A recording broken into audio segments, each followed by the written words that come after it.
இது வெற்றியின் நேரம். தேவன் அவருடைய வார்த்தையை கொண்டு என்னோடு பேசுகிறார்.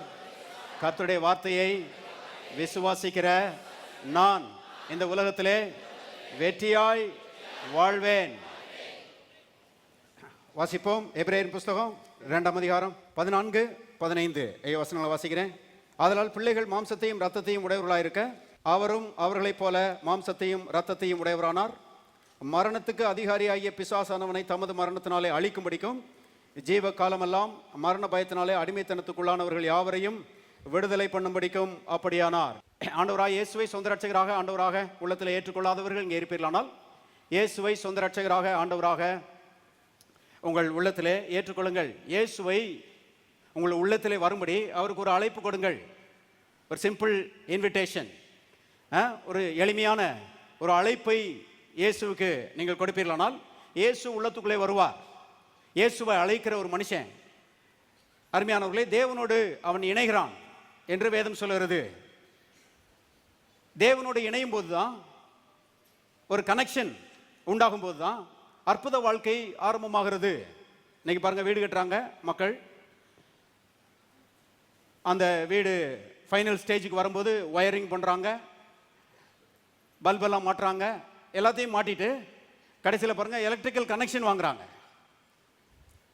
எலக்ட்ரிக்கல் கனெக்ஷன் வாங்கி லைட்டெல்லாம் ஆன் பண்ண உடனே வீடு ரொம்ப பிரகாசமாக இருக்குது. இது வரைக்கும் இருட்டாக கிடந்த வீடு இப்போ கனெக்ஷன் வந்த உடனே ஒரு பிரகாசம் அங்கே வந்து விடுகிறது. அதே போல பாருங்க, தேவனோடு இணையாத மனுஷனுடைய வாழ்க்கை இருள் மண்டி கிடக்கிறது.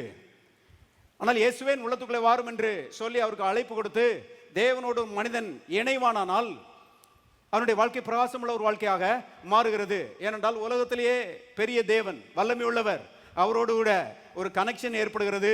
வாழ்க்கை பிரகாசம் உள்ள ஒரு வாழ்க்கையாக மாறுகிறது. மனிதன் தேவனோடு இணைந்து வாழும்படிதான் உண்டாக்கப்பட்டிருக்கிறான் என்று வேதம் சொல்லுகிறது. அப்படிதான் உண்டாக்கப்பட்டிருக்கிறான். இன்னைக்கு ட்ரெயின் இருக்குது, அது தண்டவாளத்தில் தான் ஓடணும். கார் இருக்குது, அது காரு பஸ் எல்லாம் ரோட்டில் தான் ஓடணும். விமானம் இருக்குது, அது வானத்தில் தான் பறக்கணும். ஏன்னு கேட்கக்கூடாது, அது அப்படிதான் உண்டாக்கப்பட்டிருக்கிறது.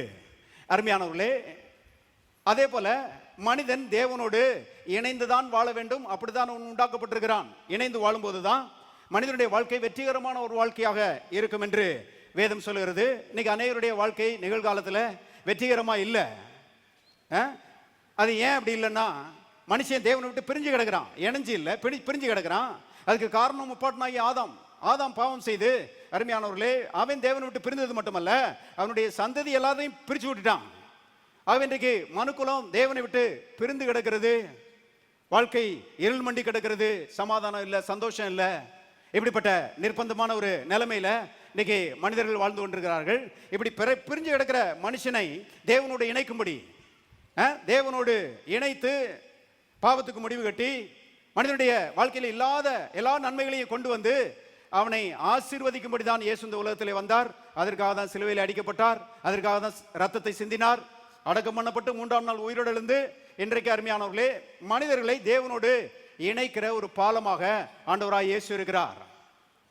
இயேசுவே உள்ளத்துக்குள்ளே வாரும் என்று சொல்லும்போது மனிதன் தேவனோடு இணைந்து கொள்கிறான், அவரோடு உறவு கொள்கிறான், ஐக்கியம் கொள்கிறான். இதை போல பெரிய பாக்கியம் வேற எதுவும் இருக்க முடியாது. பாருங்க, இறைவனை பற்றி மனதில் உள்ள கேள்விப்பட்டிருக்கிறது வேற, இறைவனை உள்ளத்துக்குள்ளே வர சொல்லி அவரோடு கூட ஐக்கியம் கொண்டு உறவாடுகிறது முற்றிலும் வேறே. கவனிங்கள். ஆகவே இயேசுவே உள்ளத்துக்குள்ளே வாரும் என்று அவருக்கு அழைப்பு கொடுத்தால் ஒரு இணைப்பு ஏற்படுகிறது. அந்த இணைப்புக்குள்ள இருந்து தான் எல்லா ஆசீர்வாதங்களும் துளிர்க்கிறது, நன்மைகள் பெருகிறது. அருமையானவர்களே, மனுஷன் தேவனோடு இணையும் போது தான் எல்லா நன்மைகளும் உண்டாகிறது. இன்னைக்கு ஒரு கணவனும் மனைவியும் இணைஞ்சிருக்கும் போது அந்த குடும்பத்தில் சந்தோஷம், சமாதானம் பெருகிறது, நன்மைகள் அந்த குடும்பத்தில் பெருகிறது. அதே போல தேவனோடு இணையும் போது பெரிய ஆசீர்வாதமும் நன்மையும் வாழ்க்கையில் உண்டாகும். வாழ்க்கை பாருங்க இன்பமான வாழ்க்கையாக மாறும். ஆகவே இயேசுவை ஆண்டவராக ஏற்றுக்கொள்ளாதவர்கள் அவரை ஆண்டவராக உள்ளத்தில் ஏற்றுக்கொள்ளுங்கள். இன்பமான வாழ்க்கையை அவர் உங்களுக்கு தருவார். இயேசுவை ஆண்டவராக ஏற்றுக்கொண்ட தேவனுடைய மக்கள், அருமையானவர்களே, வார்த்தையினாலே பிழைக்கிறோம் என்று வேதம் போதிக்கிறது. நம்ம எல்லாரும் ஆவி மனிதர்கள், மாம்சத்தில் குடியிருக்கிறோம். மாம்சத்துக்கு உணவு அவசியம், உணவு இல்லாம மாம்சம் வாழாது. அதே போல ஆவிக்கும் உணவு அவசியம். பாருங்க, உணவு இல்லாம ஆவி மனுஷன் என்ன செய்ய மாட்டான், வாழ மாட்டான். தேவனுடைய வார்த்தைகள் நம்முடைய ஆவிக்கு ஆகாரமா இருக்கிறது. மனிதன் அப்பத்தினாலே மாத்திரமல்ல, தேவனுடைய வாயிலிருந்து புறப்படுகிற ஒவ்வொரு வார்த்தையினாலும் பிழைப்பான். அருமையானவர்களே, தேவன் வார்த்தையாகவே இருக்கிறார் என்று வேதம் சொல்லுகிறது. இன்னொரு இடத்தில் எழுதப்பட்டிருக்கிறது, அவர் சகல பிரஸ்தாபத்தை பார்க்கிலும் தம்முடைய வசனத்தை மைமைப்படுத்தி இருக்கிறார் என்று எழுதப்பட்டிருக்கிறது. கர்த்தர் எல்லாவற்றை பார்க்கலாம் தம்முடைய வார்த்தையை அருமையான உயர்ந்த ஸ்தானத்திலே உயர்த்தி வைத்திருக்கிறார். இதை புரிந்து கொள்கிற விசுவாசிகள், அருமையானவர்களே, தேவன் எதற்கு முக்கியத்துவம் கொடுக்கிறாரோ அதற்கு இவங்களும் என்ன செய்யறாங்க, முக்கியத்துவம் கொடுக்கிறாங்க. கர்த்தர் வார்த்தை முக்கியம் என்று சொல்லும்போது தேவனுடைய மக்கள் வார்த்தை முக்கியம் என்று நினைப்பார்களானால் ஆசீர்வாதம் நன்மையும் அங்கே என்ன செய்கிறது, பெருகிறது, தடையில்லாமல் பெருகிறது. ஆனா பாருங்க, கர்த்தர் வார்த்தை தான் முக்கியம் சொல்லும் போது இன்னைக்கு அநேக மக்கள், அருமையானவர்களே, கடுங்காப்பி உபவாசம் தான் முக்கியன்றாங்க. கர்த்தர் வார்த்தை தான் முக்கியம் சொல்லும் போது இவங்க கண்விழிப்பு ஜெபம் தான் முக்கியம்ன்றாங்க. அப்படி அல்ல ஆண்டவரே. சில ஆட்கள் ஆண்டவருக்கே பாருங்க பிரசங்கம் பண்ற ஆட்களா இருப்பாங்க. அப்படி அல்ல ஆண்டவரே. இல்லை அருமையானவர்களே, கர்த்தருக்கு முன்பாக தாழ்த்த வேண்டியது அவசியமா இருக்கிறது. கர்த்தர் எதை மேன்மையாக நினைக்கிறாரோ அதை நாம் மேன்மையாக நினைத்து வார்த்தைக்கு பாருங்க, தேவனுடைய மக்கள் முதலிடம் கொடுக்கும் போது நான் சொல்லுகிறேன், தேவனுடைய ஆசீர்வாதங்கள் தடையில்லாமல் பெருகும். ஆசீர்வாதத்துக்காக போராட வேண்டிய அவசியம் இல்லை. அநேக தேவனுடைய மக்கள், அருமையானவர்களே, நல்லவங்க, ஆலயத்துக்கு போறாங்க, வேதம் வாசிக்கிறாங்க, ஆனா வார்த்தையை ஓரம் கட்டிட்டாங்க, வார்த்தையை தூக்கி தூர வச்சுட்டாங்க. வார்த்தையை தூக்கி தூர வச்சதுனால தேவனுடைய ஆசீர்வாதங்கள் இன்னைக்கு கிடைக்க மாட்டேங்குது. ஏன் ஏன் என்கிற கேள்வியில அநேகர் வாழ்ந்து கொண்டிருக்கிறார்கள். கர்த்தர் சொல்றாரு, என் மகனே, என் வார்த்தைகளை கவனி, என் மகனே, என் வசனங்களுக்கு உன் செவியை சாய், அவைகள் உன் கண்களை விட்டு பிரியாதிருப்பதாக, அவைகளை உன் இருதயத்துக்குள்ளே காத்துக்கொள், அவைகளை கண்டுபிடிக்கிறவர்களுக்கு அவைகள் ஜீவனும் அவர்கள் உடலுக்கெல்லாம் ஆரோக்கியமா இருக்கிறது. வார்த்தைக்கு முதலிடம் கொடு, நல்லா இருப்பேன்னு கர்த்தர் சொல்லுகிறாரு. எத்தனை பேர் நல்லா இருக்க விரும்புறீங்க? அருமையானவர்களே, தேவனுடைய வார்த்தை தான் எல்லாவற்றை பார்க்கலாம் முக்கியமானது என்பதை தெரிந்து கொள்ளுங்கள். அந்த வார்த்தை சொல்லுகிறது, நாம் பாவத்திலிருந்து விடுதலையாக்கப்பட்டிருக்கிறோம். பாவத்திலிருந்து விடுதலையாக்கப்பட்டிருக்கிறோம் மட்டுமல்ல, பயத்திலிருந்தும் நாம் விடுதலையாக்கப்பட்டிருக்கிறோம். கர்த்தர் இயேசு நம்மை, அருமையானவர்களே, எல்லா பயத்திலிருந்தும் என்ன செய்திருக்கிறார், விடுதலையாக்கி இருக்கிறார். அதுதான் எபிரேயர் 2:14-15 நாம் வாசித்தோம். பிள்ளைகள் மாம்சத்தையும் இரத்தத்தையும் உடையவர்களாக இருக்க அவரும் அவர்களைப் போல மாம்சத்தையும் இரத்தத்தையும் உடையவரானார். மரணத்துக்கு அதிகாரியாகிய பிசாசானவனை தமது மரணத்தினாலே அழிக்கும்படிக்கும் ஜீவ காலமெல்லாம் மரண பயத்தினாலே அடிமைத்தனத்துக்கு உள்ளானவர்கள் யாவரையும் விடுதலை பண்ணும்படிக்கும் அப்படியானார். இயேசு பாருங்க, மாம்சத்தையும் இரத்தத்தையும் உடையவராக மனிதனாக இந்த உலகத்திலே வந்தது மட்டுமல்ல, கல்வாரி சிலுவையிலே அவர் மரித்து மரணத்துக்கு அதிகாரியாகிய பிசாசானவனை தமது மரணத்தினாலே அழித்து, அருமையானவர்களை, ஜீவ காலமெல்லாம் பயத்தின் கீழே அடிமைகளாக வாழ்ந்து கொண்டிருந்த நம்மை பயத்திலிருந்து விடுதலையாக்கி இருக்கிறார். நாம் பாவத்திலிருந்து விடுதலையாக்கப்பட்டவர்கள் மட்டுமல்ல, பயத்திலிருந்து, எல்லா பயத்திலிருந்து கர்த்தராலே விடுதலையாக்கப்பட்டிருக்கிறோம். எல்லாரும் சொல்லுவோம், இயேசு எனக்காக சிலுவையிலே மரித்து எல்லா பயத்திலிருந்தும் என்னை விடுதலையாக்கி இருக்கிறார். இன்னொரு முறை சொல்லுவோம், இயேசு எனக்காக சிலுவையிலே மரித்து எல்லா பயத்திலிருந்தும் என்னை விடுதலையாக்கி இருக்கிறார். நான் பயப்பட மாட்டேன். எத்தனை பேர் ஆமென் சொல்றீங்க? எல்லா பயத்திலிருந்தும் கர்த்தர் நம்மை விடுதலையாக்கி இருக்கிறார். நாம பயத்துக்கு கீழே வாழ வேண்டிய அவசியம் கிடையாது. பயம், அருமையானவர்களே, ஒரு அடிமைத்தனத்தின் ஆவி என்பதை தெரிந்து கொள்ளுங்கள். பயம் மக்களை அடிமைப்படுத்துகிறது. நல்லா கம்பீரமா ராஜா மாதிரி வாழ வேண்டிய ஒரு ஆளை கூனி குறுகி ஒளிஞ்சி வாழுகிற ஒரு ஆளாக இந்த பயம் மாற்றுகிறது. அது மட்டுமல்ல, பயம் வேதனை உள்ளது என்று வேதம் சொல்லுகிறது. நல்ல சந்தோஷமா வாழ வேண்டிய ஒரு ஆளு வேதனையில் என்ன செய்கிறாரு, வாழுகிறாரு. நல்ல கவனிங்க, இன்னும் பெரிய தீமைகள்லாம் எதுவும் நடக்கல வாழ்க்கையில, ஆனா பயம் வந்ததுனால ஆளு வேதனைக்குள்ள என்ன செய்கிறாரு, வாழுகிறாரு. அது மட்டுமல்ல, பிசாசு இருக்கிறானே, அவன் அழிவின் வேலைகளுக்கு முன்பாக இந்த பயத்தை என்ன செய்கிறான், அனுப்புகிறான். கவனிங்க, பயம்தான் முன்னால் என்ன செய்கிறது, வருகிறது. ஒரு பழமொழி சொல்லுவாங்க, யானை வரும் பின்னே மணி ஓசை வரும் முன்னேன்னு. அந்த மாதிரி பாருங்க, பிசாசு இந்த பயத்தை முன்னால அனுப்புகிறான். மக்கள் பாருங்க இந்த பயத்தை ஏற்றுக்கொள்கிறாங்க, பயப்படுகிறாங்க, பயத்தினால பீடிக்கப்பட்ட ஒரு வாழ்க்கை வாழுகிறாங்க. அப்படி வாழும்போது பின்னால பிசாசு வந்து அழிவின் வேலைகளை என்ன செய்கிறான் என்பதை தெரிந்து கொள்ளுங்கள். இப்படிதான் உலக மக்களும் செய்யறாங்க, வாழ்ந்து கொண்டிருக்கிறாங்க. நாம கூட இப்படிதான் வாழ்ந்துட்டு இருந்தோம். பயத்துக்கு கீழே தான் வாழ்ந்துட்டு, பலவிதமான பயம். உங்களை பற்றி என்ன தெரியாது, நான் பாருங்க இயேசுவை ஏற்றுக்கொள்வதற்கு முன்பதாக பலவிதமான பயங்கள் எனக்கு இருந்தது. ஆனால் கர்த்தருக்கு ஸ்தோத்திரம், தேவன் இயேசுவாக இந்த உலகத்திலே வந்து பாவத்துக்கு முடிவு கட்டினது மட்டுமல்ல, பிசாசுனுடைய தலையை நசுக்கினது மட்டுமல்ல, பயத்திலிருந்து நம்ம என்ன செய்திருக்கிறார், விடுதலை ஆக்கி இருக்கிறார். எல்லா பயத்திலிருந்து கர்த்தர் நம்மை விடுதலை ஆக்கி இருக்கிறார். இன்னைக்கு ஒரு பெரிய சுயாதீனத்தோடு, அருமையானவர்களே, ஒரு விடுதலையோடு வாழக்கூடிய கிருபைகளை தேவன் நமக்கு தந்திருக்கிறார். எத்தனை பேர் சொல்றீங்க இயேசு எனக்குள்ளே வந்திருக்கிறார்னு? எதுக்கு வந்திருக்கிறாரு?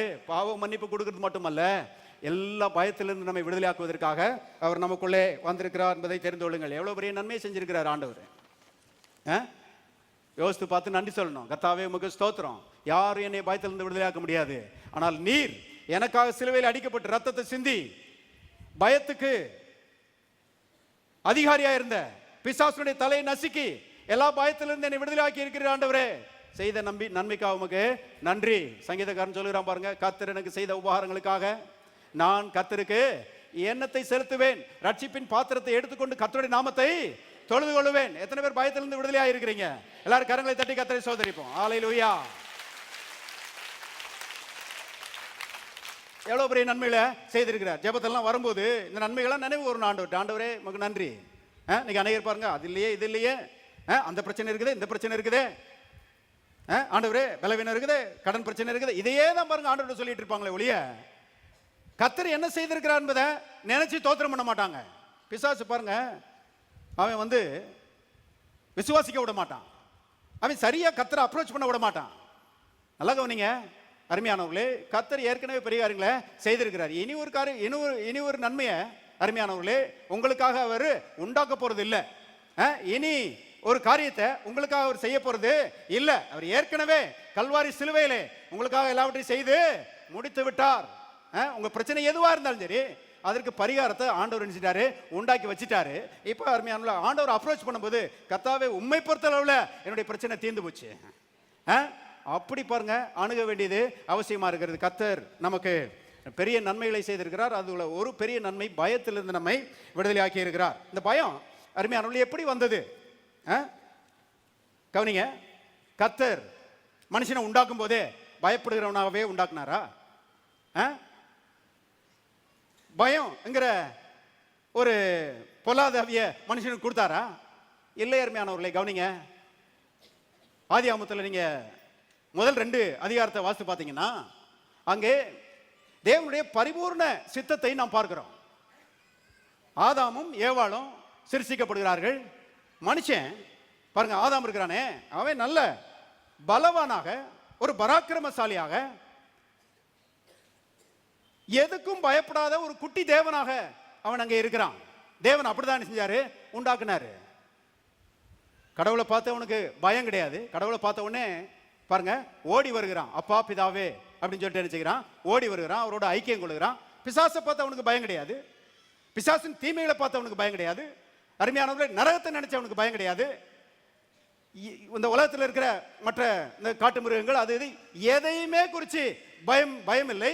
எதுக்கும் பயப்படாத ஒரு குட்டி தேவனாக அருமையானவர்களே மனுஷனை கர்த்தர் உண்டாக்கினார் என்பதை தெரிந்து கொள்ளுங்கள்.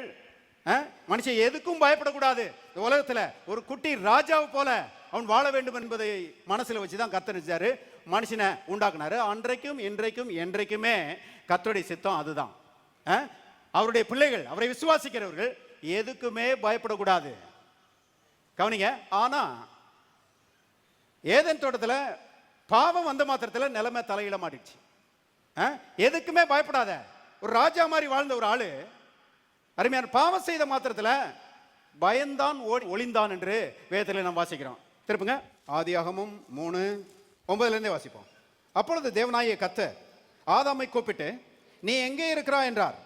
அதற்கு அவன், நான் தேவரூருடைய சத்தத்தை தோட்டத்திலே கேட்டு நான் நிர்வாணி ஆயிருப்பதனால், எல்லாரும் சேர்ந்து வாசிங்க, பயந்து என்ன செய்தேன், ஒளிந்து கொண்டேன். கவனிங்க, கர்த்தர் நினைச்சா அருமையான ரொம்ப பரவசமா இருக்குது. எவ்வளவு நல்லவர் பாருங்க. நன்மை தீமை அறியத்தக்க விருட்சத்தின் கனியை புசிக்காதே, புசிக்கிற நாளில் சாகவே சாவாய் அப்படின்னு சொல்லி என்ன செஞ்சாரு, கட்டில போட்டாரு. இவன் பாருங்க பறிச்சு புசிச்சிட்டான். நாமளா இருந்தா என்ன என்ன யோசிச்சிருப்போம்? இவ்வளவு ஸ்ட்ரிக்டா சொல்லியும் இந்த பையன் இந்த மாதிரி செஞ்சு விட்டானே. கிரிக்கெட் பேட்டை எடுத்து மண்டையில பட்டு நினைச்சலாம் போடலாம் போல அப்படிதான் நாம யோசிப்போம். ஆனா பாருங்க, தேவன் பாவம் செஞ்சு தன்னை விட்டு பிரிஞ்சு ஓடுறான். இதுவரைக்கும் பாருங்க, அப்பா பிதாவேன் ஓடி வந்து ஐக்கியம் கொண்டவன் பாவம் செஞ்சு தன்னை விட்டு பிரிஞ்சு ஓடுறான். கர்த்தர் அவனை தேடி வருகிறார். வந்து கேட்கிறாரு, ஆதாமே நீ எங்கே இருக்கிறாய்? இன்னைக்கும் பாருங்க, பாவ மனுக்குலத்தை தேடி வருகிறதா நம்முடைய தேவன். அன்பின் தேவன், இரக்கத்தின் தேவன். கவனிங்க, அதைத்தான் ஆதியாகமத்தில் நாம் பார்க்கிறோம். இவன் சொல்றான் பாருங்க, எங்கே இருக்கிறான்னு கேட்ட மாத்திரத்தில் தோட்டத்திலே ஆண்டவரே உடைய சத்தத்தை கேட்டு நான் நிர்வாணியாயிருப்பதனால் பயந்து ஒளிந்து கொண்டேன் அப்படிங்கிறான். இது வரைக்கும் பாருங்க ஆண்டவர்கிட்ட ஓடி வந்தவன், ஐக்கியம் கொண்டவன், இப்ப பாருங்க பாவம் செஞ்சு ஆண்டவர் விட்டு பிரிஞ்சதுனால பயப்படுகிறான். கர்த்தரை பார்த்து என்ன செய்கிறான்? பயப்படுகிறான், ஓடுகிறான், ஒளிகிறான். என்ன ஒரு மோசமான நிலைமைக்கு தள்ளப்பட்டான் பாருங்க.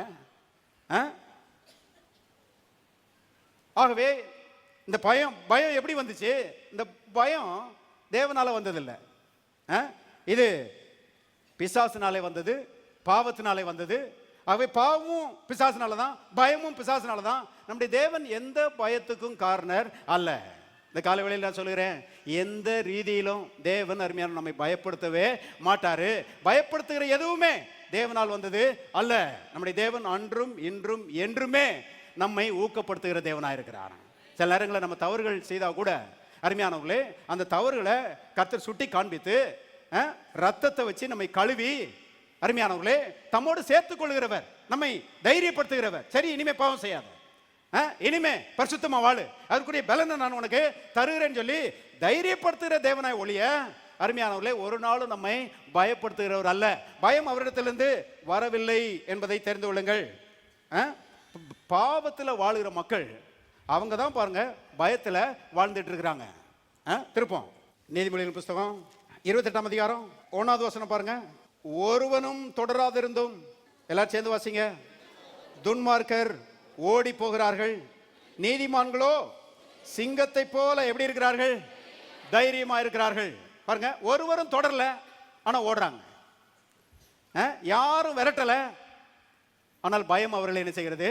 விரட்டுகிறது. நீங்க மக்கள் பாருங்க, பலவிதமான பயத்துக்கு கீழே அடிமைகளா இருக்கிறார்கள். அருமையானவர்களே, கடவுளை பார்த்தா பயம், பிசாசை பார்த்தா பயம், மரணத்தை நினைச்சு பயம், சொல்லி முடியாத பயம். பாருங்க, பிலிசூனியத்தை பார்த்தா பயம், வியாதியை நினைச்சு பயம், தரித்திரத்தை நினைச்சு பயம்.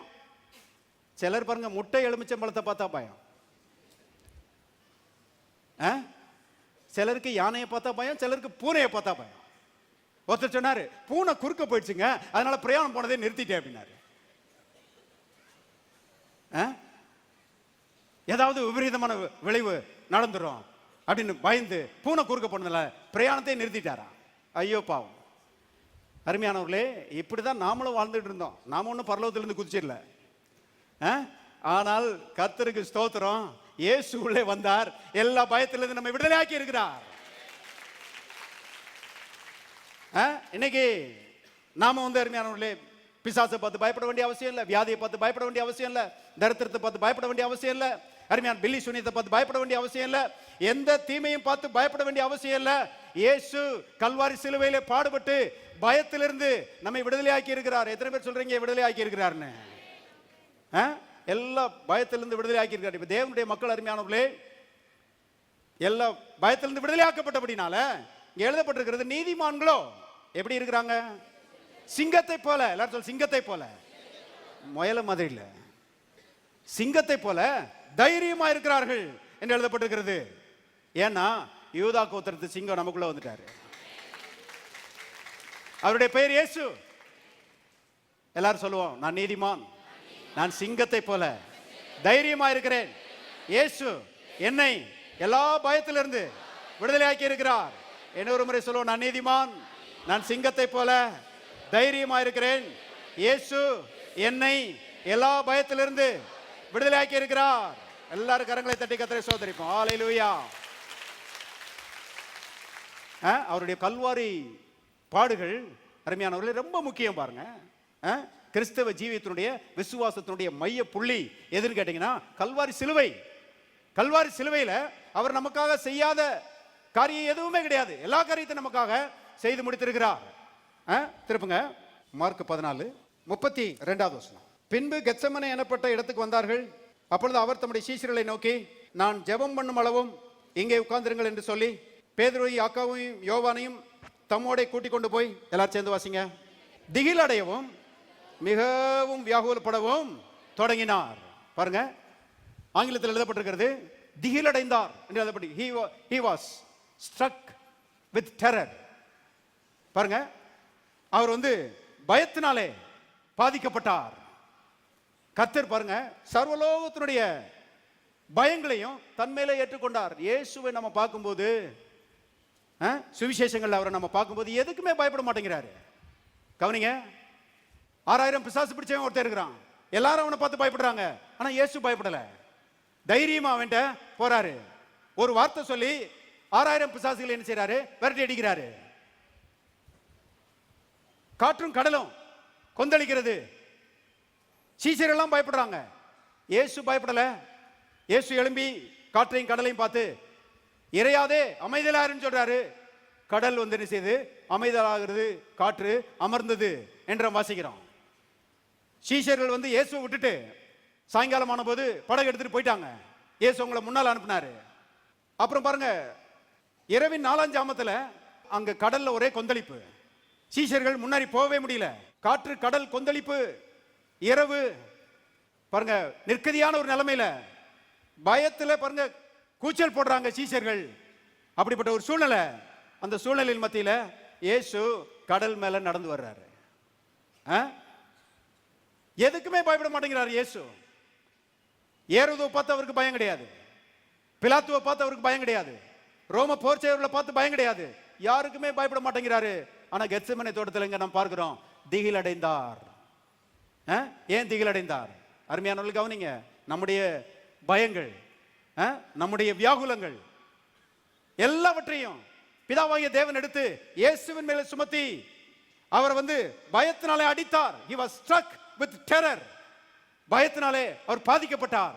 எல்லா பயங்களையும் என்ன செய்தார்? ஏற்றுக்கொண்டார். வாசிங்க, லூக்கா சுவிசேஷம் 22ஆம் அதிகாரம் 44வது வசனம். எல்லாரும் சேர்ந்து வாசிக்கலாம். அவர் மிகவும் வியாகுலப்பட்டு அதிக ஊக்கத்தோட ஜெபம் பண்ணினார். அவருடைய வியர்வை ரத்தத்தின் பெருந்துளிகளாய் தரையிலே விழுந்தது. மிகவும் வியாகுலப்பட்டார். அவருடைய பயம், அவருடைய திகில், அவருடைய வியாகுலம் அருமையானவர்கள் அது கொடியதா இருந்தபடினால ரத்த நாளங்கள் வெடித்து அவருடைய வியர்வை ரத்தத்தின் பெருந்துளிகளாய் தரையிலே விழுந்தது. எவ்வளவு கஷ்டப்பட்டிருக்கிறார் பாருங்க நமக்காக.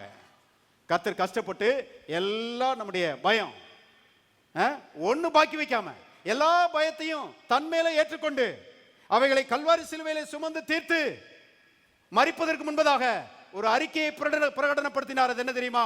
முடிந்தது. எல்லாரும் சொல்லுவோம், முடிந்தது. என்ன முடிந்தது? பயத்தின் அரசாட்சி முடிந்தது. பயத்தின் ஆளுகை முடிந்தது.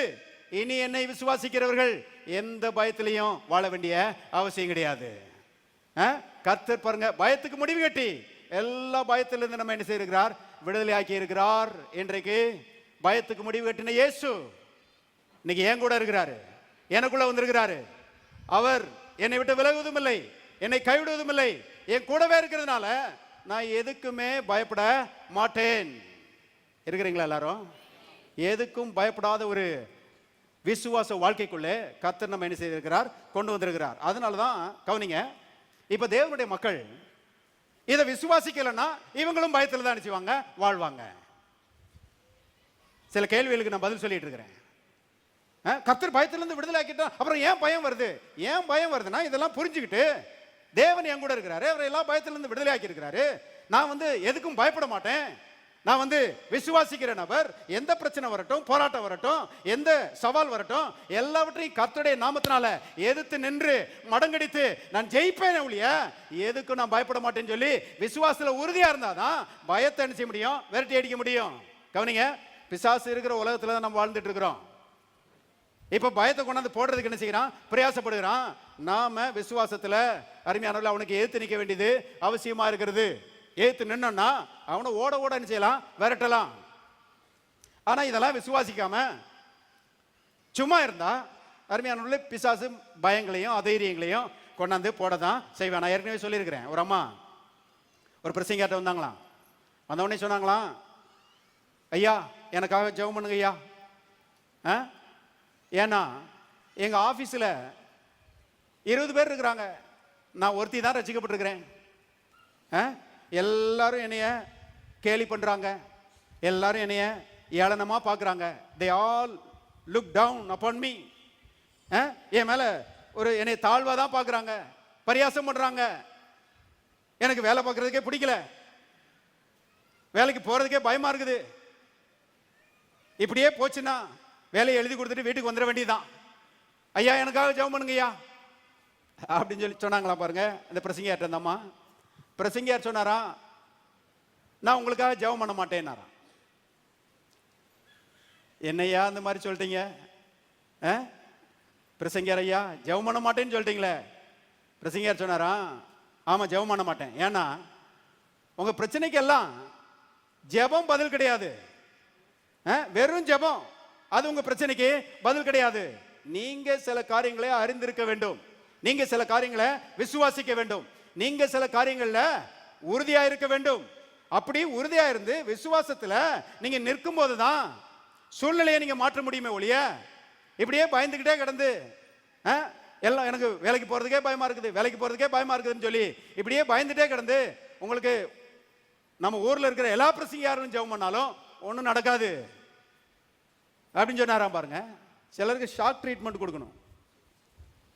ஆஸ்பத்திரியில் ஷாக் ட்ரீட்மெண்ட் கொடுக்குறாங்க பார்த்தீங்களா, அந்த மாதிரி உங்களுக்காக ஜெபம் பண்ண மாட்டேன்னு சொன்ன பிறகு அந்த அம்மாவுக்கு சுருக்குன்னு தாச்சிருக்குது. என்னையா விவரம் அப்படின்னு சொல்லி கேட்டாங்களா அந்த அம்மா. பிரசங்கியார் சொன்னாரா, நீங்க ரசிக்கப்பட்டிருக்கிறீங்களான்னு சொல்லி கேட்டாராம். ஆமா நான் ரசிக்கப்பட்டிருக்கிறேன். ஞானஸ்தானம் எடுத்திருக்கிறீங்களா? ஆமா நான் ஞானஸ்தானம் எடுத்திருக்கிறேன். பரிசுத்தாவின் அபிஷேகம் பெற்றிருக்கிறீங்களா? ஆமா நான் பரிசுத்தாவின் அபிஷேகம் பெற்றிருக்கிறேன் அப்படின்னாங்களாம். அப்படின்னா பிதா குமாரன் பரிசுத்த ஆவியானவர் உலகத்திலே பெரியவர் உங்களுக்குள்ளே வாசமா இருக்கிறார் என்று விசுவாசிக்கிறீங்களான்னு சொல்லி கேட்டாராம். கேட்டவுடனே நம்ம முழிச்சிச்சான் பாருங்க, திருன்னு முழிச்சிச்சான். அப்புறம் சொன்னாரா, உலகத்தில் இருக்கிறவனிலும் உங்களுக்குள்ள இருக்கிறவர் பெரியவர்னு போட்டிருக்குதே, அதையாவது விசுவாசிக்கிறீங்களா? பேசாம அமைதியா இருந்துச்சு அந்த அம்மா. உங்க பிரச்சனையே இதுதான். இயேசு சொன்னார், ஒருவன் என்னில் அன்பா இருந்து என் கற்பனைகளை கைக்கொள்வானால் என் பிதாவானவர் அவனிடத்தில் அன்பா இருப்பார், நாங்கள் வந்து அவனோடு என்ன செய்வோம்? வாசம் பண்ணுவோம். இயேசுவே சொல்லிருக்கிறார், பிதா நானு பரிசுத்த ஆவியானவர் நாங்க வந்து உங்களுக்குள்ளே வாசம் பண்ணுவோம். ரட்சிக்கப்பட்டவர்கள், வசனத்தை நேசிக்கிறவர்கள், வசனத்தை விசுவாசிக்கிறவர்கள், அவர்களுக்குள்ள அருமையான உலகத்திலேயே பெரிய தேவன் பிதா குமாரன் பரிசுத்த ஆவியானவர் அவர் வந்து என்ன செய்கிறாரு? வாசம் பண்ணுகிறாரு. அவர் சாதாரண ஆளு கிடையாது, உலகத்தில் இருக்கிறவனிலும் அவர் கோடி மடங்கு பெரியவர். ஆமென். எல்லாரும் சொல்லுவோம், உலகத்தில் இருக்கிறவனிலும் எனக்குள்ளே இருக்கிறவர் கோடி மடங்கு பெரியவர். இன்னொரு முறை சொல்லுவோம், உலகத்தில் இருக்கிறவனிலும் எனக்குள்ள இருக்கிறவர் கோடி மடங்கு பெரியவர். பாருங்க, அவர் சொன்னாரா, பெரியவர், இவ்வளவு பெரியவர் உங்க கூட இருக்கிறாரு. எல்லா உங்களுடைய பிரச்சனைகளுக்கும் கல்வாரி சிலுவையில் முடிவு கட்டி நிவாரணம் பண்ணி உங்களுக்கு நன்மை செய்யும்படி இன்னைக்கு உங்க கூட இருக்கிறாரு. அவரை வச்சுக்கிட்டே இந்த மாதிரி பயந்துட்டு இருந்தீங்கன்னா இதை போல அறிவீனம் வேற எதுவும் கிடையாது. பாஸ்டர் சொன்னாரா, அடுத்த முறை நீங்க வந்து ஆபீஸ்க்கு போகும்போது நீங்க இந்த விசுவாசத்துல போகணும், உலகத்திலே பெரியவர் என் கூட இருக்கிறாரு, யாரும் என்னை நினைச்ச முடியாது, மடங்கடிக்க முடியாது, யாரும் என்னைய கீழ்ப்படுத்த முடியாது, நான் வாளாகாமல் தலையாவேன், நான் கீழாகாமல் மேலாவேன் சொல்லி அந்த விசுவாசத்துல நல்ல முகத்துல ஒரு புன்னகையோட நல்ல நெஞ்சை நிமித்தி தோலை உயர்த்தி நல்ல தைரியமா வேலைக்கு என்ன செய்யுங்க, போங்க. போகும்போதே காலில் ஸ்ப்ரிங் மாட்டி இருக்கிற மாதிரி போங்கன்னாரா. காலில் ஸ்ப்ரிங் மாட்டி இருக்கிற மாதிரி நல்ல நல்ல தெம்பா அனுப்பிச்சிங்க போங்க, ஏன்னா உலகத்திலே பெரியவர் உங்க கூட இருக்கிறாரு. அருமையானவர்களே, அந்த அம்மா பாருங்க டக்குன்னு பிடிச்சிக்கிட்டாங்களாம். ஏன்னா பிரசங்கியார் நல்லா சொல்லி விட்டுருக்கிறார், நல்ல பிரசங்கியார். இந்த மாதிரி பாருங்க நல்ல பிரசங்கியார்களா நமக்கு தேவை. சும்மா ஆறுதல் சொல்லுகிற பிரசங்கியார் தேவையே கிடையாது. ஆறுதல் ஒரு பிரயோஜனம் இல்லை பாருங்க. அருமையானவர்களே, இந்தம்மா பாருங்க பிடிச்சிக்கிட்டாங்களா.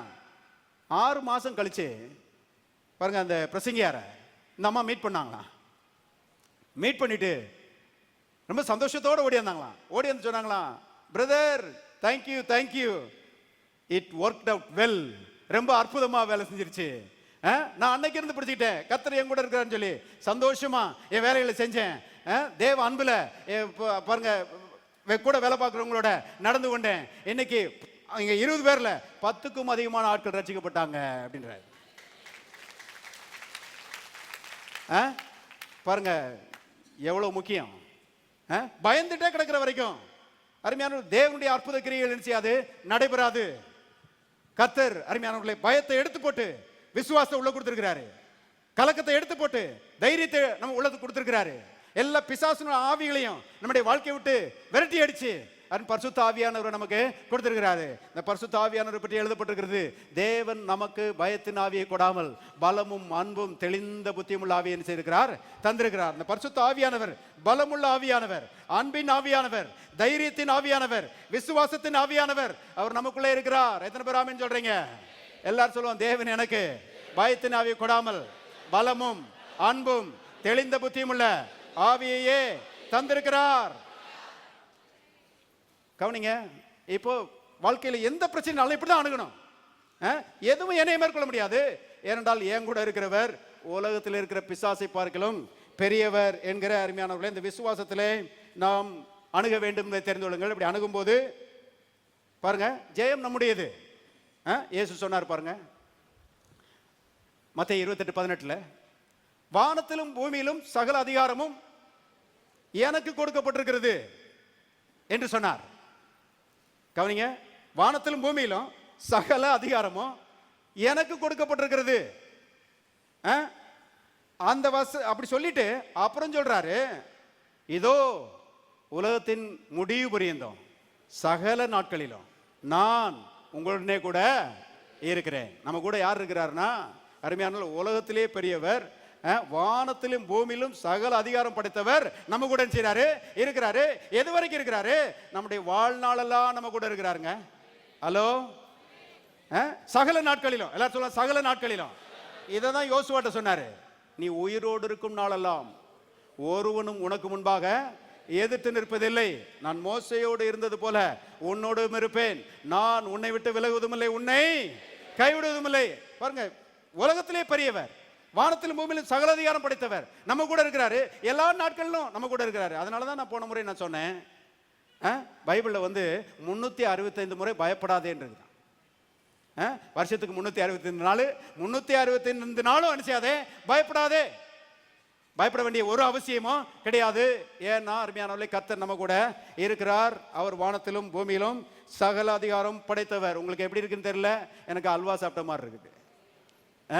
வானத்திலும் பூமியிலும் சகல அதிகாரம் படைத்த தேவன் என் கூட இருக்கிறாரு. எது வரைக்கும் இருக்கிறாரு? என் வாழ்நாளுடைய கடைசி வரைக்கும் என் கூட இருக்கிறாரு. எதுவும் என்னை மேற்கொள்ள முடியாது, எப்போதும் நான் தான் ஜெயிக்கிறவன். பாருங்க, அநேக தேவனுடைய மக்கள் என்ன யோசிக்கிறாங்கன்னா, பாதி வல்லமை ஆண்டவர்கிட்ட இருக்குது, பாதி வல்லமை பிசாசுகிட்ட இருக்குது. ஆண்டவர் சில நேரங்களில் ஜெயிக்கிறாரு, பிசாசு சில நேரங்களில் ஜெயிக்கிறான். அப்படிதான் இன்னைக்கு அநேகர் யோசிக்கிறாங்க. இல்லைங்க, 1000 டைம்ஸ் நோ. 1000 முறை நான் சொல்லுவேன், அப்படி கிடையவே கிடையாது. எல்லா வல்லமையும் இயேசுகிட்ட தான் இருக்குது. அவர் தான் எப்பவுமே ஜெயிக்கிறாரு, எப்பவுமே அவர் தான் ஜெயிக்கிறாரு. அவர் என் கூட இருக்கிறாரு. அவர் என் கூட இருக்கிறதுனால எப்போதும் நான் தான் ஜெயிக்கிறேன். சவால்கள் இல்லைன்னு நான் சொல்லலை, எதிர்ப்புகள் வரலன்னு நான் சொல்லலை. சில சிக்கல்களை கொண்டு வர்றான், சில போராட்டங்களை கொண்டு வர்றான், சில பயங்களை கொண்டு வர்றான், சில அதைரியங்களை கொண்டு வருகிறான். இப்ப நாம என்ன விசுவாசிக்கிறோம்? தேவன் என் கூட இருக்கிறாரு. அவர் கிறிஸ்துவுக்குள் எப்பொழுதும் எல்லா இடங்களிலேயும் என்னை வெற்றி சிறக்க பண்ணுகிறார். எல்லா இடங்களிலும் என்னை வெற்றி சிறக்க பண்ணுகிறார். ஆகவே அருமையானவர்களே, தேவனுடைய மக்கள் பாருங்க, தேவாதி தேவன் கூட இருக்கிறாரு, நான் எதுக்கும் பயப்பட மாட்டேன் என்கிற ஒரு விசுவாசத்துல, ஒரு உணர்வுல வாழ வேண்டும் என்று கர்த்தர் விரும்புகிறார். இவ்வளவு பெரிய தேவனை வச்சுக்கிட்டு அருமையான நம்ம பயந்துட்டு இருந்தோம்னா இது நம்ம மிஸ்டேக்.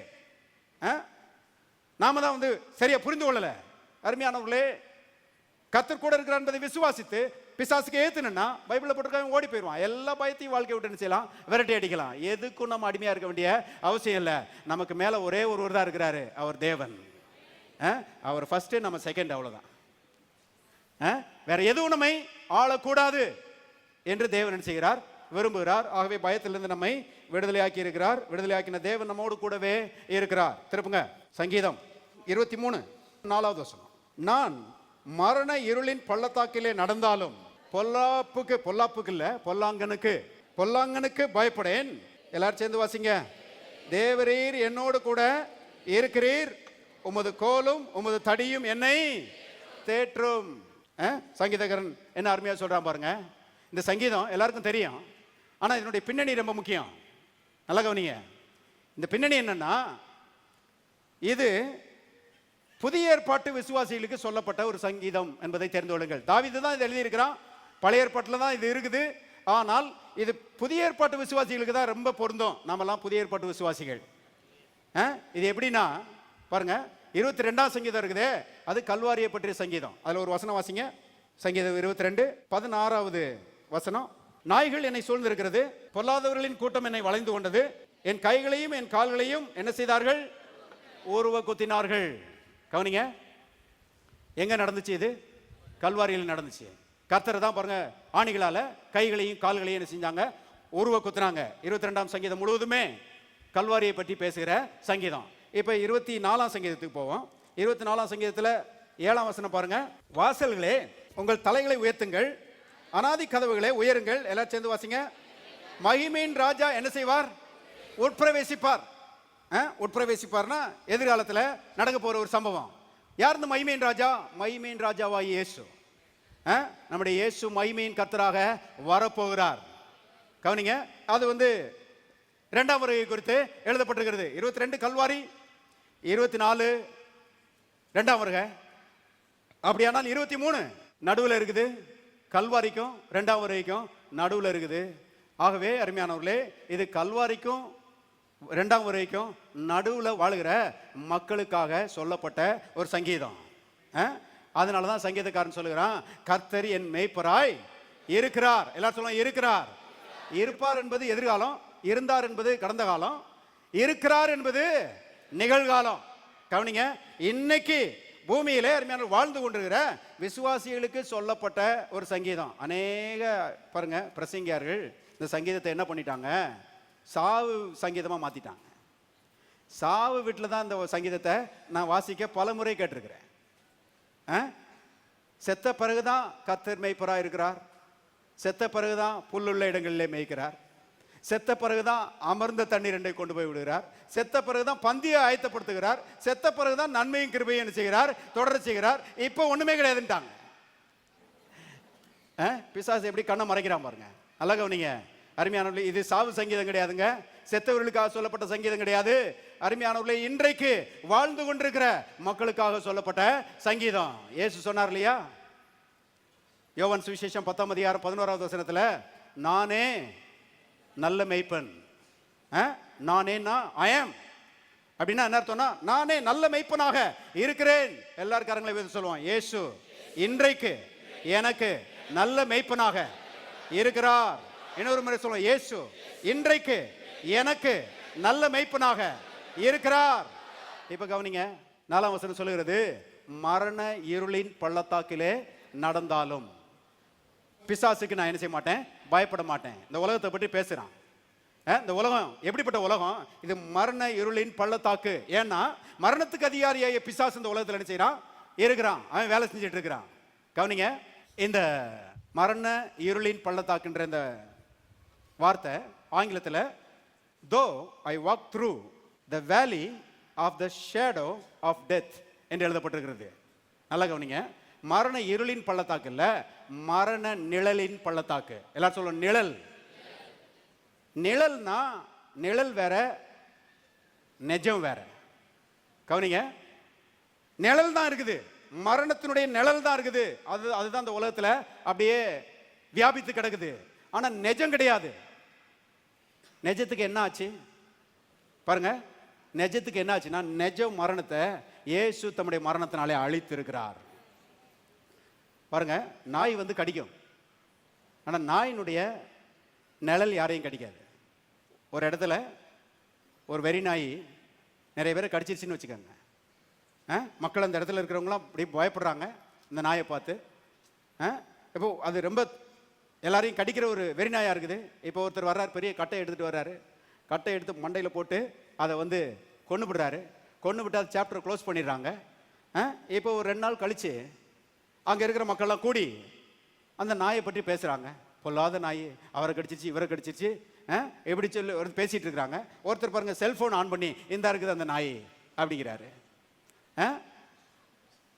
இப்போ பாருங்க, அந்த நாயினுடைய ஃபோட்டோ தான் இருக்குது, ஆனால் அந்த நாய் கிடையாது. அந்த நாயை பார்த்தோன்னே யாரும் பயப்பட மாட்டாங்க. ஏனென்றால் அருமையானவர்களே, அந்த நாய் ஏற்கனவே செத்துருச்சு.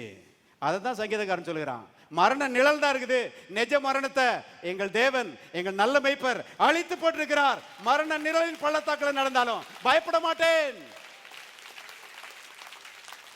எதுக்கு நான் பயப்பட மாட்டேன்?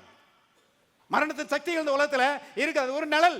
இயேசு அதை அழித்திருக்கிறார். நான் அதுக்கு என்ன செய்ய மாட்டேன், பயப்பட மாட்டேன். தேவனுடைய மக்களே, அருமையானவர்களே, இப்படிப்பட்ட விசுவாசத்திலே நாம் வந்து வாழும்போது பாருங்க, எல்லாவற்றையும் நாம் மேற்கொள்கிறவர்களாய் இருக்கிறோம் என்பதை தெரிந்து கொள்ளுங்கள். தேவரீர் என்னோடு கூட இருக்கிறீர், உமது கோலும் உமது தடியும் என்னை தேற்றும் என்று சொல்லுகிறதை நாம் பார்க்கிறோம். எல்லாரும் சொல்லுவோம், நான் மரண நிழலின் பள்ளத்தாக்கிலே நடந்தாலும் பிசாசுக்கு பயப்பட மாட்டேன். தேவாதி தேவன் என்னோடு இருக்கிறார். மறுபடியும் சொல்லுவோம், நான் மரண நிழலின் பள்ளத்தாக்கிலே நடந்தாலும் பிசாசுக்கு பயப்பட மாட்டேன். தேவாதி தேவன் என்னோடு இருக்கிறார். எத்தனை பேர் விசுவாசிக்கிறீங்க? தேவன் நம்ம கூட இருக்கிறார் என்பதை தெரிந்து கொள்ளுங்கள். அதனால தான் பாருங்க, அதுக்கு அடுத்து அவன் சொல்றான், என் சத்துருக்களுக்கு முன்பாக எனக்கு ஒரு பந்தியை ஆயத்தப்படுத்தி என் தலையை என்ன செய்கிறார், எண்ணெயால் அபிஷேகம் பண்ணுகிறார். என் பாத்திரம் என்ன செய்கிறது, மரண இருளின் பள்ளத்தாக்குது அந்த உலகம், ஆனா என் பாத்திரம் நிரம்பி என்ன செய்யுது, வழியுது.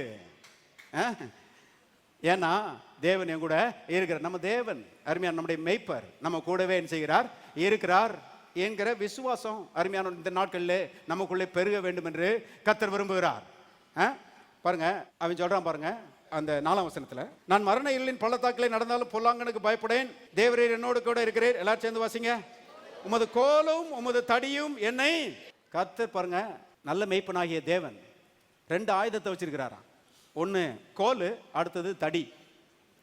இந்த கோல் பாருங்க வளைஞ்சிருக்கும். அது அது எதுக்குன்னு கேட்டா, அது ஆடுகள் வழி தவறும்போது கழுத்தில் போட்டு அதை அப்படியே நேரான பாதையில் திருப்புறதுக்காக அந்த கோலை மேய்ப்பன் என்ன செய்கிறாரு, யூஸ் பண்ணுகிறாரு. ஆனால் இன்னொன்று வச்சிருக்கிறாரு கையில், அது என்னன்னா தடி, உருட்டுக்கட்டை. அது எதுக்குன்னா, இந்த ஆடுகளை திங்கிறதுக்கு சில மிருகங்கள் என்ன செய்யலாம், வரலாம். அப்படி வரும்போது மண்டையில போடுறதுக்காக என்ன வச்சிருக்கிறாரு, தடி வச்சிருக்கிறாரு. நல்லா கவனிங்க, இஸ்ரவேல்ல அந்த மேய்ப்பர்களை பற்றி எழுதும்போது ஒருத்தர் சொல்றாரு, சில நல்ல மேய்ப்பர்கள் அவங்க என்ன பண்ணுவாங்களாம், இந்த பஞ்சமார நேரத்தில், இந்த புல் இல்லாத நேரத்தில் அவங்க ஆடுகளை எங்கேயாவது விட்டுட்டு எங்கேயா புல் இருக்குன்னு சொல்லி பார்த்து கண்டுபிடிச்சி வச்சுக்கிடுவாங்களாம். பாருங்க, மழை பெய்ய மாட்டேங்குது, புல் வளர மாட்டேங்குது, ஆடுகளுக்கு ஊரை சுற்றி புல் இல்லை அப்படின்ன உடனே புல் எங்கே எடுக்குதுன்னு சொல்லி சில நேரங்கள் போய் பார்த்துட்டு வந்து வச்சுக்கிடுவாங்களாம். புல்லே இல்லை, ஆடுகளை மேய்க்கவே முடியாது ஊரை சுற்றி அப்படின்ன உடனே பாருங்க, அந்த ஆடுகளை இந்த நல்ல மேய்ப்பர்கள் மலைப்பங்கான தேசத்துக்கு கூட்டு போயிடுவாங்களாம்.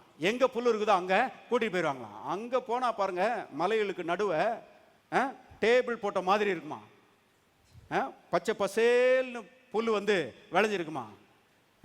இந்த ஆடுகள் அதை பார்த்த உடனே ரொம்ப சந்தோஷமா அங்கே போய் அந்த புல்லுகளை மேயுமா. பாருங்க, ஆடுகளை நல்ல மேய விட்டுட்டு மேய்ப்பன் பாருங்க நல்ல அந்த தடியை கையில் வச்சுட்டு நடுவில் நின்றுக்குருவானா, நடுவில் நின்றுக்குருவாங்களாம். ஏன்னா அது மலை பிரதேசமாக இருக்கிறதுனால அங்கே இருக்கிற அந்த காட்டு மிருகங்கள் அவங்க அந்த ஆடுகளை பார்த்த உடனே நல்ல வேட்டை கிடைச்சிருச்சு நமக்கு, பரவாயில்ல அப்படின்னு சொல்லிட்டு பக்கத்தில் வந்தா நடுவில் மேய்ப்பன் நின்றுட்டு இருக்கிறாரு. மேய்ப்பன் கையில் நல்ல தடி ஒன்று அனுப்பிச்சிருக்கிறாரு, வச்சிருக்கிறாரு. இப்போ ஆடுகளை யாராவது ஏதாவது ஒரு மிருகம் நெருங்குமானால் மண்டை போயிடும்.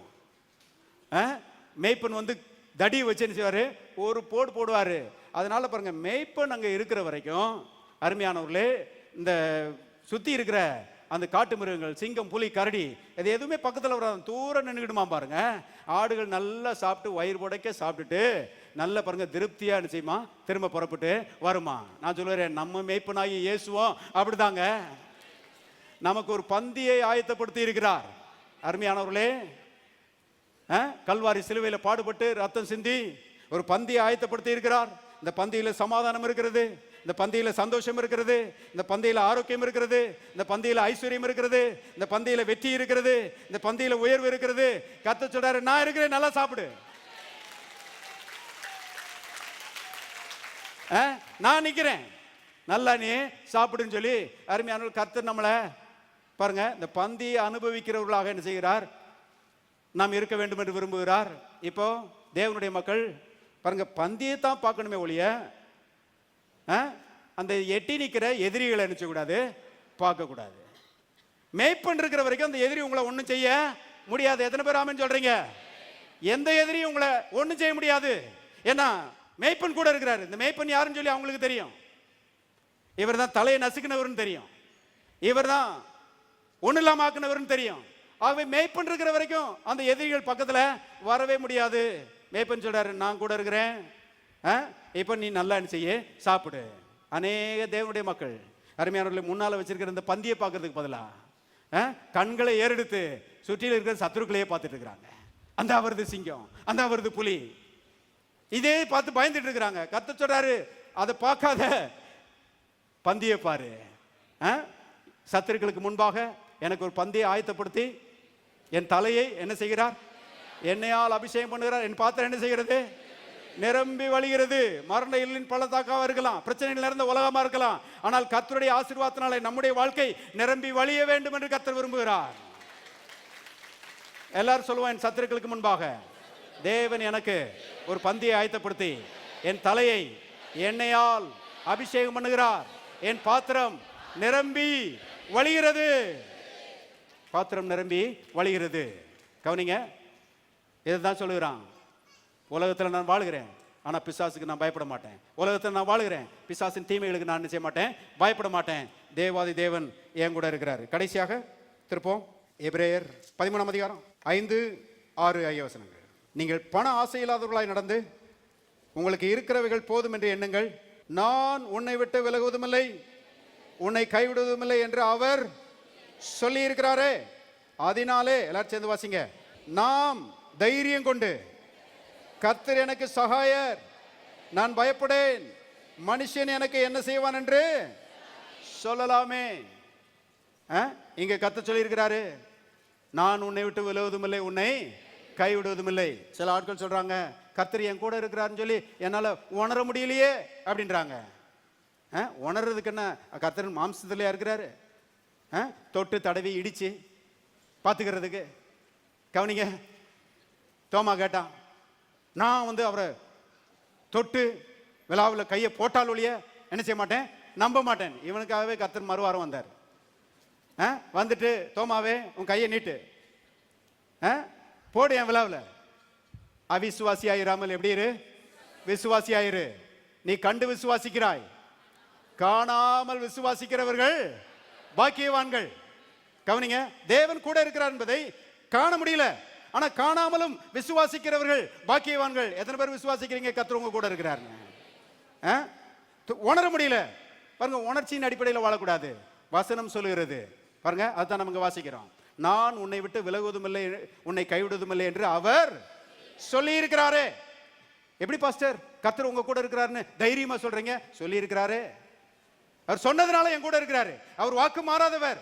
வானம் பூமி ஒளிந்து போக அவருடைய வசனங்கள் என்ன செய்யாது, ஒளிந்து போகாது. அவர் என் கூட தான் இருக்கிறாரு, இரவும் பகலும் என் கூட தான் இருக்கிறாரு, என்னைக்குமே என் கூட தான் இருக்கிறாரு. என்னை விட்டு விலகுவதும் இல்லை, என்னை கைவிடுவதும் இல்லை. இப்போ கவனிங்க, கர்த்தர் என் கூட இருக்கிறார் என்று விசுவாசிக்கிறவர்கள் அவங்க என்ன சொல்றாங்க, அவர்கள் தைரியம் கொண்டு ஒன்னு சொல்றாங்க. என்ன சொல்றாங்க, கர்த்தர் எனக்கு சகாயர், நான் என்ன செய்ய மாட்டேன், என்ன செய்ய மாட்டேன். எல்லாரும் சொல்லுவோம், கர்த்தர் எனக்கு சகாயர், நான் பயப்பட மாட்டேன். மறுபடியும் சொல்லுவோம், கர்த்தர் எனக்கு சகாயர், நான் பயப்பட மாட்டேன். பயப்பட மாட்டேன் என்று தைரியம் கொண்டு என்ன செய்கிறாங்க, சொல்லுகிறாங்க. அருமையானவர்களே, இப்படி விசுவாசியுங்கள், கர்த்தர் விடுதலை ஆக்கிறார். எதுக்கும் பயப்பட வேண்டிய அவசியம் இல்லை. கர்த்தர் கூட இருக்கிறாரு. எல்லா பிரச்சனையிலிருந்து ஜெயம் கொடுக்கிறவர் கூட இருக்கிறாரு. சவால்கள் இருக்கலாம், பிரச்சனைகளை பிசாசு கொண்டு வந்திருக்கலாம், அதன் மத்தியில் கர்த்தர் உங்க கூட இருக்கிறாரு. நீங்க தான் ஜெயிக்க போறீங்க. ஆகவே நீங்க தைரியமா சொல்லணும், கர்த்தர் எனக்கு சகாயர், நான் பயப்பட மாட்டேன். மனுஷன் எனக்கு ஒன்றும் செய்ய முடியாது, பிசாசு எனக்கு ஒன்றும் செய்ய முடியாது. எல்லாரும் தயவு செய்து எழுந்து நிற்போம். ஹல்லேலூயா.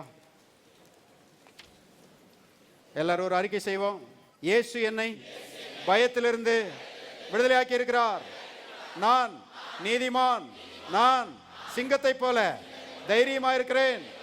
நான் மரண நிழலின் பள்ளத்தாக்கிலே நடந்தாலும் பிசாசுக்கு பயப்பட மாட்டேன். தேவாதி தேவன் என்னோட இருக்கிறார். அவர் என்னை விட்டு விலகுவதுமில்லை, என்னை கைவிடுவதுமில்லை. அவர் எனக்கு சகாயர். நான் பயப்பட மாட்டேன். மனுஷன் எனக்கு ஒன்றும் செய்ய முடியாது, பிசாசு எனக்கு ஒன்றும் செய்ய முடியாது. எல்லாரும் கரங்களை தட்டி கர்த்தரை சோதரி. எங்கள் முகவரி ஜீவ வார்த்தை ஆலயம், Madakkulam road, Palanganatham bus stand வழி, மதுரை, தென்னிந்தியா. தேவன் தாமே உங்களை ஆசீர்வதிப்பாராக. ஆமென்.